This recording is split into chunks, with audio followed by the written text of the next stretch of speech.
In the headlines, INEC, EFCC disagree on establishment of Electoral Offences Commission. Police parade 2 soldiers, others over murder of Yobe cleric. Cholera kills 91 in 31 states as 12 die of monkeypox. Away from Nigeria, US carries out raids in Syria on Iran-linked targets. Hello and welcome to Trust News Update. I am Issuebased. Thank you for joining.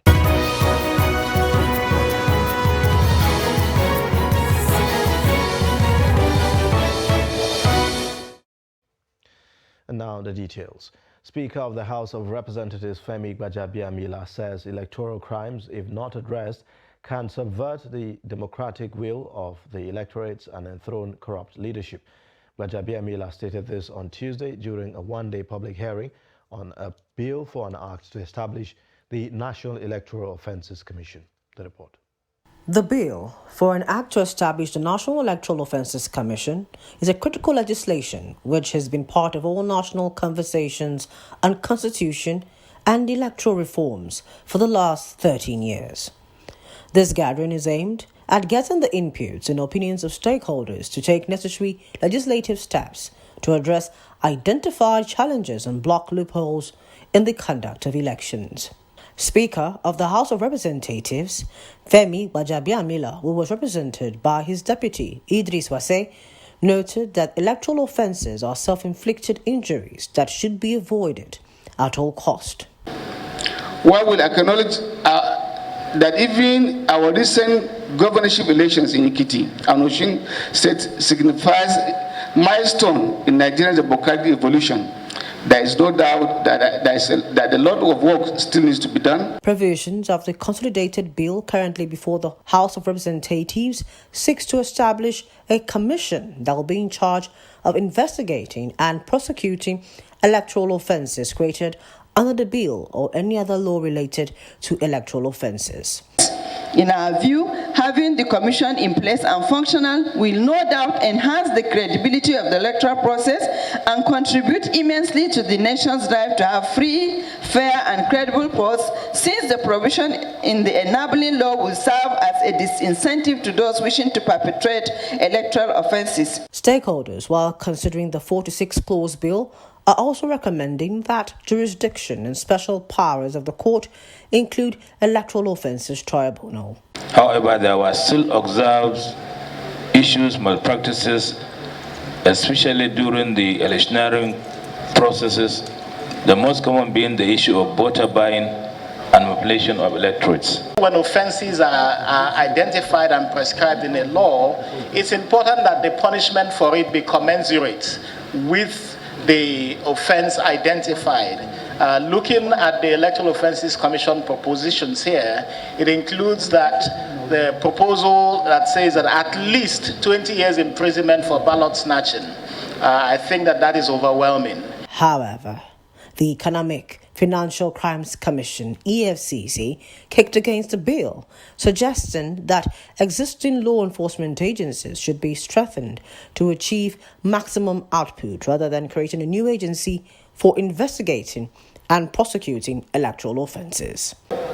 It's our position that there's no need to create an agency solely for the purpose of investigating and prosecuting electoral offences, most especially when our electoral processes is seasonal in nature, meaning that the elections are held once in 4 years in the country. The submissions gathered by the committee will be presented to the House upon resumption.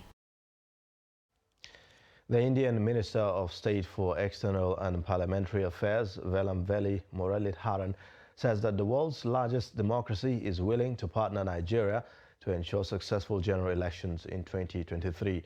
Muralidharan disclosed this on Tuesday at the State House in Abuja when he was hosted by President Muhammadu Buhari.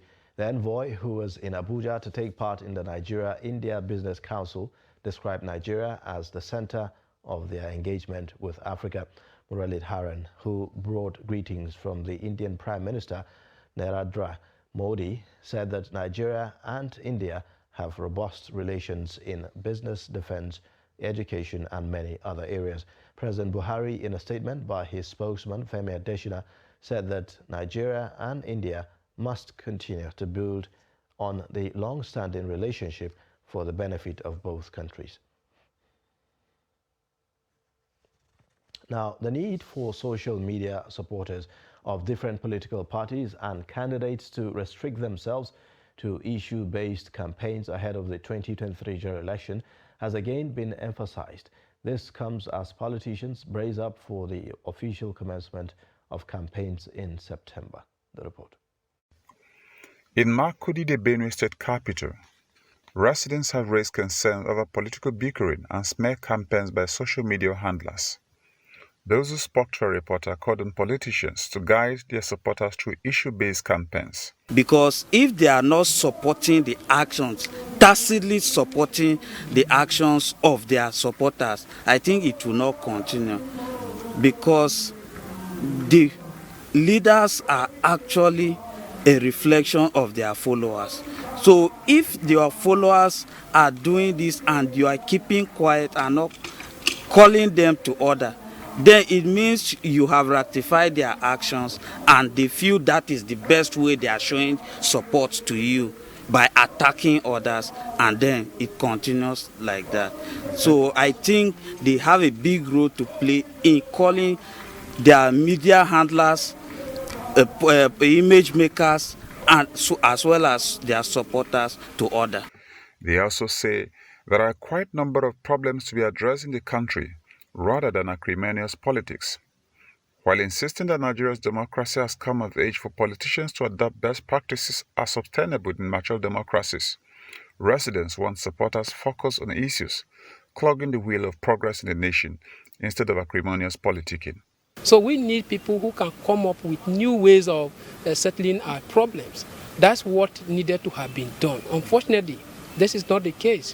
What we have now is political parties, their candidates and supporters running down on others, their opponents, cashing on the weaknesses of their opponents or other political parties to inform the public, to become the issues of campaign before the public. And so until we begin to cultivate the idea of telling Nigerians what uncommon you can do, the idea of issues-based campaign will continue to elude our electoral process.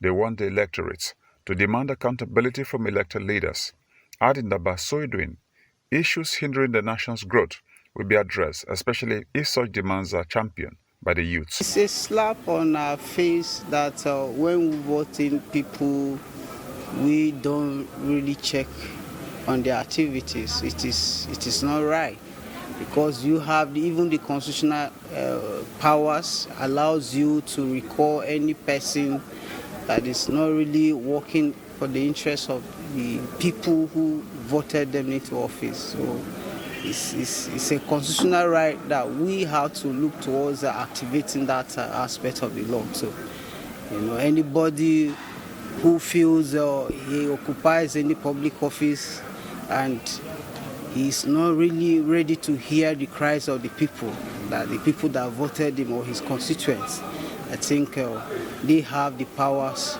to challenge him so that he will come back to order. Attacks on individual candidates rather than issues have dominated the social media space, with supporters of candidates overheating the polity, even with a ban on campaign by political parties yet to be lifted. Vice President Yemi Osinbajo on Tuesday inaugurated the National Council on Infrastructure, saying the move will bridge the nation's infrastructure gaps while widening the frontiers of public-private sector collaboration. This is disclosed in a statement signed by the Senior Special Assistant to the Vice President on Media and Publicity, Laolu Akonde. Osinbajo, who formally inaugurated the council during a virtual meeting, which he presided over, said that the National Integrated Infrastructure Master Plan was developed to provide an integrated view of infrastructure development in Nigeria. Police in Yobe State have paraded 2 suspected soldiers and 3 others in connection to the alleged murder of Islamic cleric Sheikh Goni Aisami Gashua along Gashua Road, Kano Road in the state. The soldiers are Lance Corporal John Gabriel and Lance Corporal Adamu Gideon, both of Regi Battalion, Nguru, Yobe State.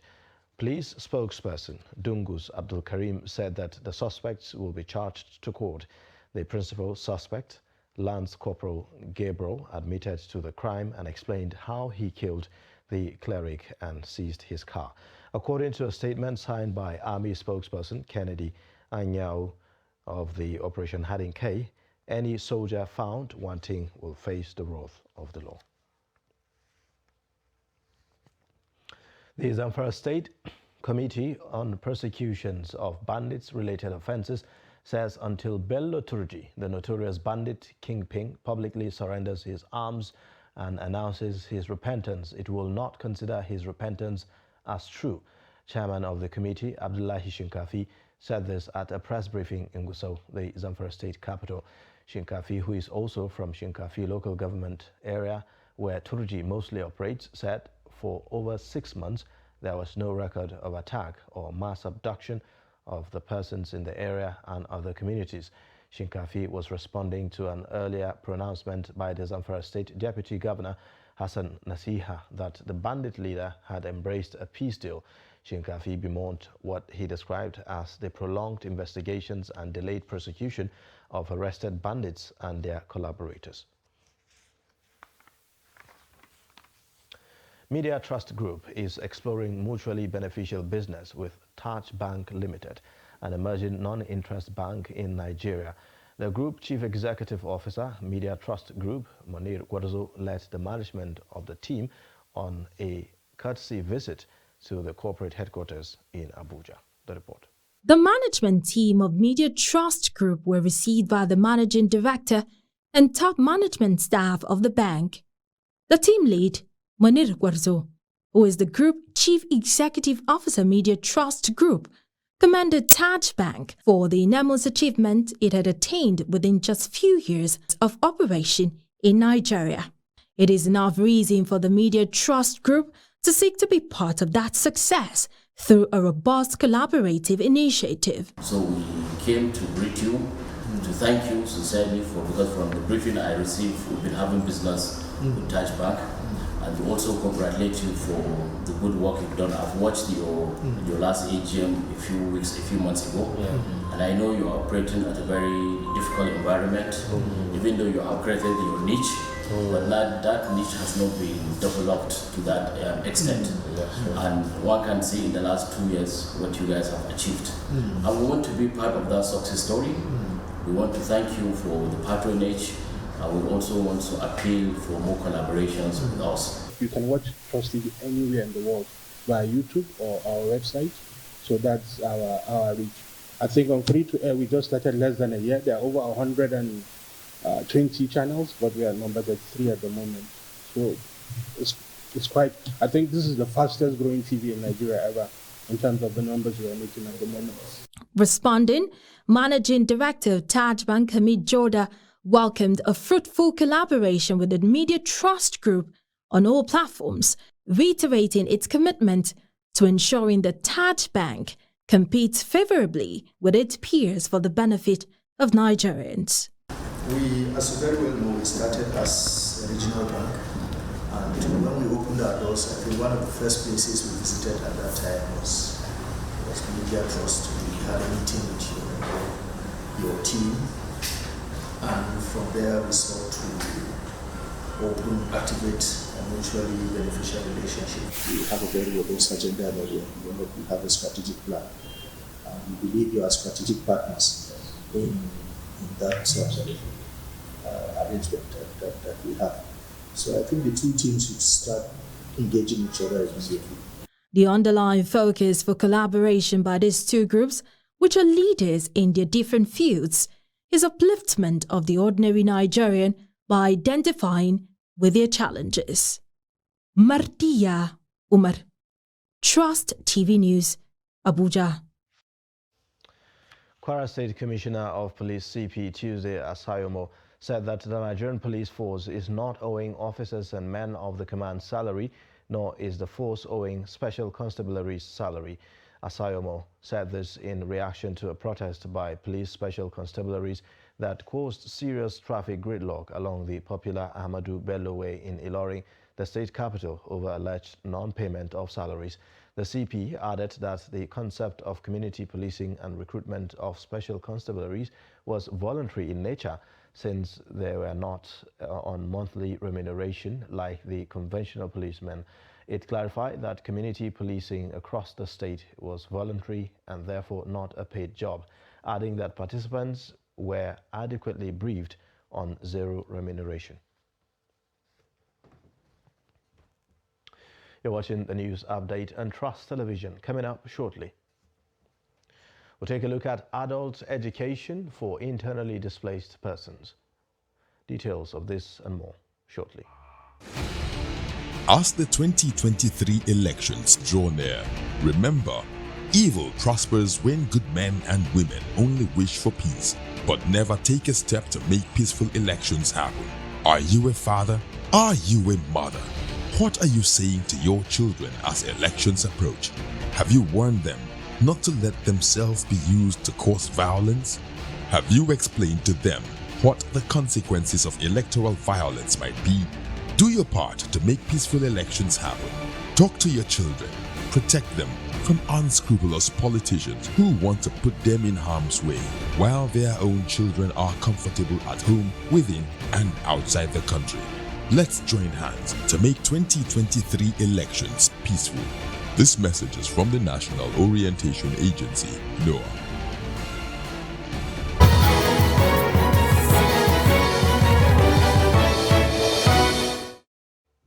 Welcome back. You're watching the news update on Trust Television. Here's a recap of our top stories. INEC, EFCC disagree on establishment of Electoral Offences Commission. Police parade 2 soldiers, others over murder of Yobe State cleric. In other news, the Nigeria Center for Disease Control (NCDC) has said that a total of 3,610 suspected cases of cholera, including 91 deaths, have been recorded in 31 states this year. The Director General NCDC, Ifedayo Adetifa, disclosed this Tuesday during the ministerial press briefing by the Ministry of Health. He said of the suspected cases since the beginning of the year, the age group less than 5 years was the most affected age group for male and female. Adetifa also said that from January 1 to August 14, there were 530 suspected cases of monkeypox, 220 confirmed cases, and 4 deaths from 29 states, while saying that there is currently no case of Marburg virus disease in Nigeria. He said Nigeria had the capacity to test for the virus at the National Reference Laboratory in Abuja and the University of Lagos Teaching Hospital Laboratory Center for Human and Zoonotic Virology. Insecurity in Nigeria is drastically eating up the educational sector, beg your pardon, to the extent that both students, teachers and the government are being frustrated, leading to the educational decay. The insecurity situation has, however, increased the number of out-of-school children and even young adults that calls for urgent and extraordinary measures to combat the menace. In this report, Jamil Mabai reports on how youths and other concerned citizens in Katsina are changing the narrative. One of the effects of insecurity, apart from the displacement of citizens, hunger and lack of access to healthcare, is the stressed education system. Young children and adults find it difficult to adapt to their new realities of living in the urban city due to illiteracy. It is against this backdrop that concerned youth in Katsina State are engaging families who were displaced by insecurity in adult education to revive the lost hope. Rahama Rabiu, a mother of 3, said even though they cannot forget the trauma they experienced, she is excited for this opportunity.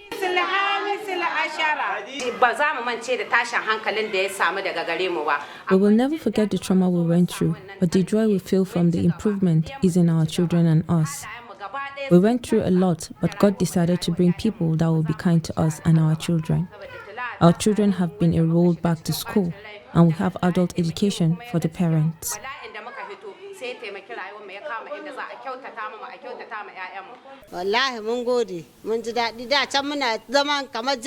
We are happy. We have been living in the dark, with neither Islamic or Western education. We are grateful for this opportunity. I want to become a teacher and teach children.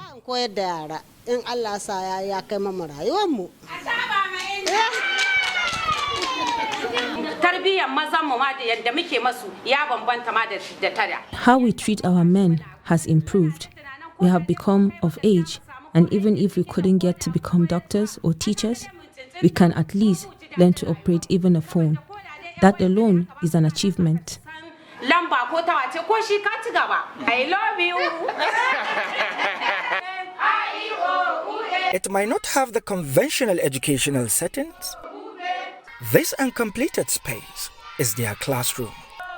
Yet, they are excited beyond words. Experts believe these classes are therapeutic in nature and will go a long way in giving these displaced persons a sense of belonging, rekindling the lost hope. Jamil Mabai, reporting for Trust TV, Katsina.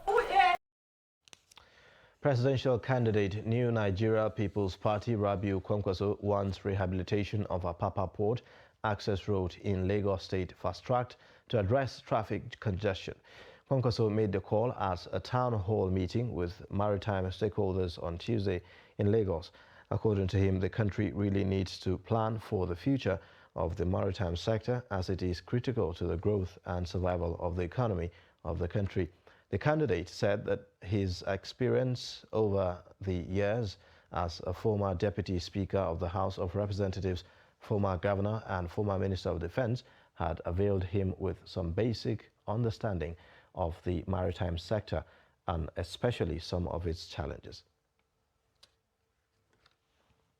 Here today, I am optimistic that being here today and listening to this cream of stakeholders of this all-important industry will help in no small way in our efforts to tackle the challenges of the sector immediately we are voted into office in 2023.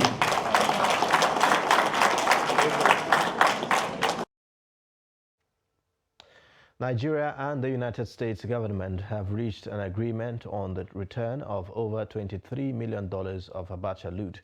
The agreement signing ceremony was held Tuesday at the office of the Minister of Justice and Attorney General of the Federation, Abubakar Malami. While Mr. Malami signed on behalf of the Nigerian government, the U.S. Ambassador to Nigeria, Mary Beth Leonard, signed on behalf of the U.S. government. According to Malami, the fund when returned, will be invested in 3 ongoing projects by the federal government, including the ongoing Abuja-Kaduna Road, the second Niger Bridge. And now Nigeria has in the past recovered several other tranches of the Abacha loot, which are proceeds believed to have been diverted from public coffers by the military administration of General Sani Abacha in 1990s. And away from Nigeria, the United States said it has carried out air raids in eastern Syria, targeting infrastructure facilities used by groups affiliated with Iran's elite Revolutionary Guards Corps. A statement on Wednesday by U.S. military spokesperson, Central Command, Colonel Joe Buccino, said that the raids in Syria, Deazo, were ordered by President Joe Biden. Buccino stressed that the raids took proportionate, deliberate action intended to limit the risk of escalation and minimize the risk of casualties. He did not identify the targets nor offer any casualty figures from the attacks. The community is a strategic province that borders Iraq and contains oil fields. Iran-backed militia groups and Syrian forces control the area and have often been target of Israeli warplanes in previous raids.